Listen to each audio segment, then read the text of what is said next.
पूर्वाश्रमीचा शिवसैनिक असल्याने पुन्हा उद्धव ठाकरे यांच्याकडे जाण्याचा निर्णय घेतल्याचं स्पष्टीकरण वसंत मोरे यांनी दिलंय। प्रकाश आंबेडकर यांचा फोन आलेला होता, मात्र आता उशीर झालाय अशी प्रतिक्रिया सुद्धा त्यांनी व्यक्त केली आहे। तर सध्या आयराम गैरामांचं राजकारण आहे, त्यांना माणसं ओळखता आलेली नाहीत असं प्रत्युत्तर प्रकाश आंबेडकर यांनी दिलंय।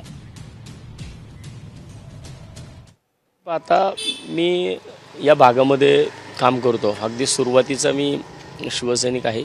मला फोन आला होता, परंतु त्याला बरीच वेळ झाली। मला एवढ्या महिन्याभरात मी त्यांना एकदा भेटलो, मला मीटिंग यांना बोलवलं, परंतु मी मीटिंगच्या वेळेस मी नाही जाऊ शकलो मीटिंगला, कारण काही गोष्टी त्या अशा होत्या मनाला लागलेल्या की त्या गोष्टींपासून कार्यकर्त्यांपासून काही गोष्टी दुखवल्या गेलेल्या होत्या। आज म्हणण्याचं आहे की आयराम गैरामचं जे राजकारण आहे त्याच्यावर तुम्ही बोलत नाही।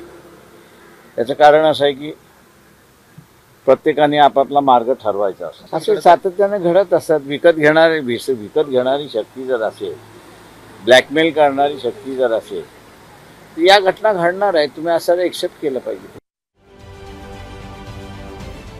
महाराष्ट्रातील सर्व बातम्यांचे विश्वासार्ह व्यासपीठ, सकाळच्या सर्व सोशल मीडिया प्लॅटफॉर्मला लाईक, फॉलो आणि सबस्क्राईब करा। तसंच सर्व नोटिफिकेशनसाठी बेल आयकॉन प्रेस करायला विसरू नका।